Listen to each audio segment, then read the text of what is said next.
আসসালামু আলাইকুম everyone, welcome back to my channel Manna কিচেনে। আমি মান্না। আপনারা সবাই কেমন আছেন? আশা করি আল্লাহর রহমতে সবাই অনেক অনেক ভালো আছেন। আমার প্রিয় বন্ধুরা, আজকে একটু অন্য রকমের ভিডিও নিয়ে চলে আসলাম। আজকে ভিডিওটিকে সম্পূর্ণ দেখবেন, নাহলে কিন্তু অনেক কিছু মিস করবেন। আমি আজকে ঝাল ঝাল গরুর মাংস আর ঝাল ঝাল খিচুড়ি বোনা রান্না করে আপনাদেরকে দেখাবো।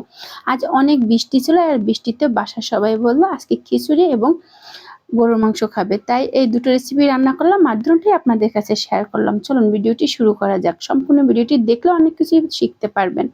প্রথমে এখানে আমি গরু গোশ নিয়েছি। এখানে কয় কিলো গরুর মাংস ছিল আমি জানি না, ফ্রিজ থেকে আম্মু বের করে দিয়েছিল, ওই অনুযায়ী আমি রান্না করেছি।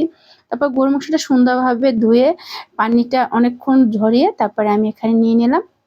পেঁয়াজ কুচি দিলাম, আদা বাটা দিলাম, রসুন বাটা দিলাম, আর জিরা বাটা দিলাম। আর সবকিছু হাতে বাটা ছিল। আর বাটা মশলা দিয়ে গোশ রান্না করলে কিন্তু মাশাআল্লাহ অসাধারণ লাগে। এখানে দিলাম 2 টেবিল চামচ ধনিয়া গুঁড়া, 1 টেবিল চামচ জিরার গুঁড়া, পরিমাণ মতো লবণ। তারপরে দেবো 2 টেবিল চামচ হলুদের গুঁড়া, আর এখানে আমি দেবো 4-5 টেবিল চামচ মরিচের গুঁড়া। এটা রাঁধুনি মরিচের গুঁড়া ছিল, আপনারা এটা দিয়ে রান্না করবেন, অনেক মজা এবং টেস্টি আর খুব ঝাল হয়। আর আজকের মাংসটা হবে ঝাল ঝাল। তারপরে মশলা দিয়ে দিলাম, যেমন ঝাল, এলাচ, তেজপাতা, সব মশলা এখানে দিয়ে দিলাম। তারপর পরিমাণ মতো তেল আপনারা আপনাদের পছন্দ মতন ব্যবহার করবেন। তারপর এটা আমি সুন্দরভাবে হাতে মাখিয়ে নেব। আর এই হাতে মাখানোটা না বাসায় কেউ করতে চায় না, আমাকে দিয়েই করায়। আর এই হাতে মাখানোটা হচ্ছে মেন একটা ইম্পর্টেন্ট জিনিস।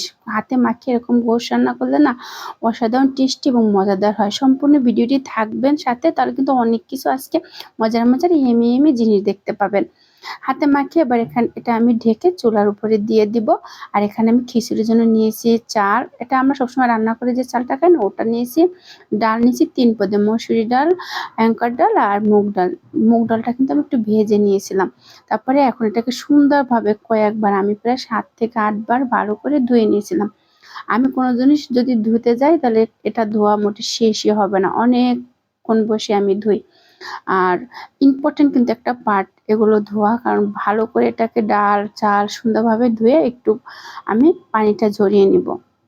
এভাবে অনেকক্ষণ আমি এটাকে ধুয়ে নিব। আর আজকের এই ভিডিওটি একটু ভিন্ন রকম, আপনাদের কাছে কেমন লাগলো অবশ্যই আমাকে জানাবেন। সবসময় তো কেক দেখাই, সবকিছুই দেখাই, কিন্তু বাসায় যখন কোনো কিছু রান্না করি ভিডিও করা হয় না। আর ইদানিং আমার কেকের অর্ডার খুব কম ছিল, আর আমি অসুস্থ ছিলাম, যার কারণে বেশি অর্ডার নিতে পারিনি। এবারে দেখুন মাংসটা কিন্তু আমি চুলায় দিয়ে নিয়েছি। এবার চুলাতে মাংসটা হতে থাক। আর আমাদের দেশে গ্যাসের যে অবস্থা সেটা তো আপনারা অনেক ভালো জানেন, খুবই খারাপ অবস্থা। আর আজকে এই খিচুড়িতে আমি কোনো রকমের কাঁচামরিচ ইউজ করব না, এটা আমি শুকনো মরিচ আর শুকনো গুঁড়া মরিচ দিয়ে রান্না করবো, ঝাল ঝাল একটি ভুনা খিচুড়ি। এখানে আমি 5টা নিলাম শুকনো মরিচ, নিলাম ঝাল, তারপরে দারচিনি, তারপরে এলাচ, তারপরে তেজপাতা। এটাকে একটু ভেজে নেব।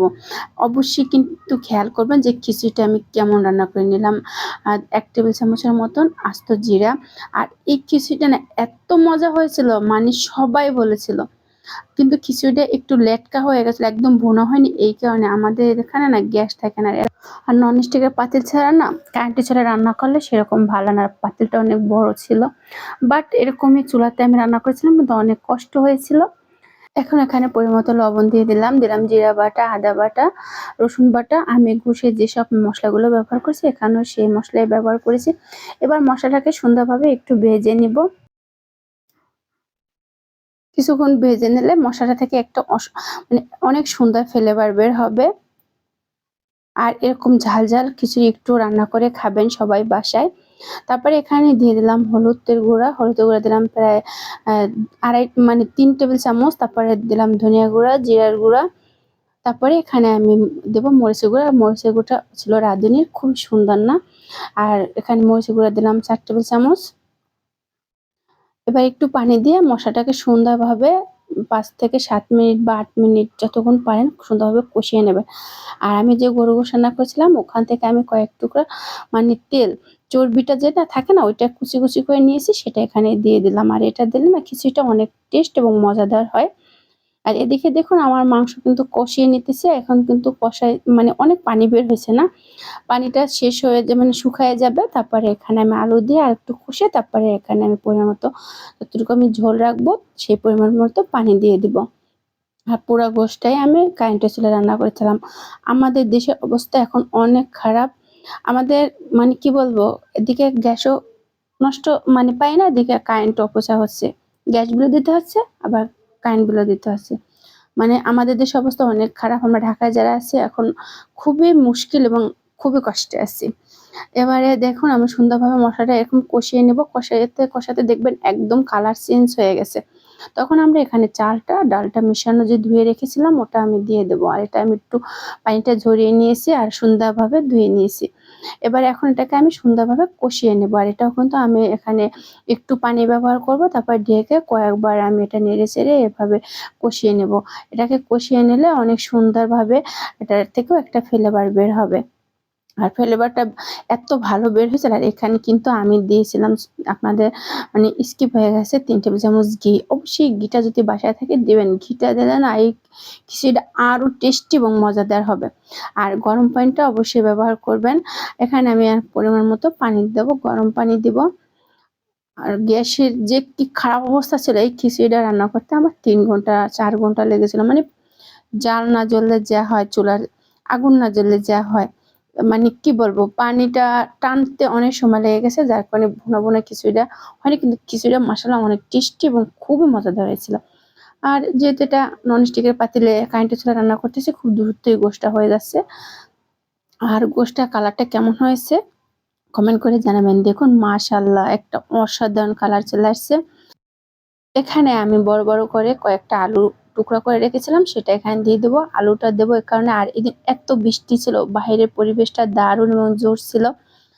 পরিবেশটা ভিডিও করে আপনাদেরকে দেখাতে পারলাম না। তারপরে মানে এখানে এখন ভুনা খিচুড়ি আর আলু দিয়ে গোশ সেই মজা এবং অনেক টেস্টি হবে।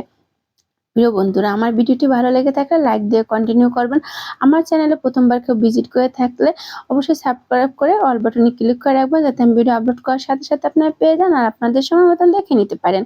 গোশটা আমার হয়ে গেছে। আর খিচুড়িটা তো পানি শুকাইতেছে না, অনেক কষ্ট করে মানে রান্না করেছিলাম। আর আমার কাছে রান্না করতে অনেক ভালো লাগে, কেক বানাতে তো ভালোই লাগে। আর রান্নাকে আমি কখনো কষ্ট মনে করি না, এটা আমার একটা মানে টার্গেট মনে হয়। খুব একটা জিনিস, ভালো জিনিস শিখতেছি, করতেছি, সবাই খেয়ে ভালো বলতেছে, এটাই ভালো লাগে। সবাই ভালো থাকবেন, আল্লাহ হাফেজ।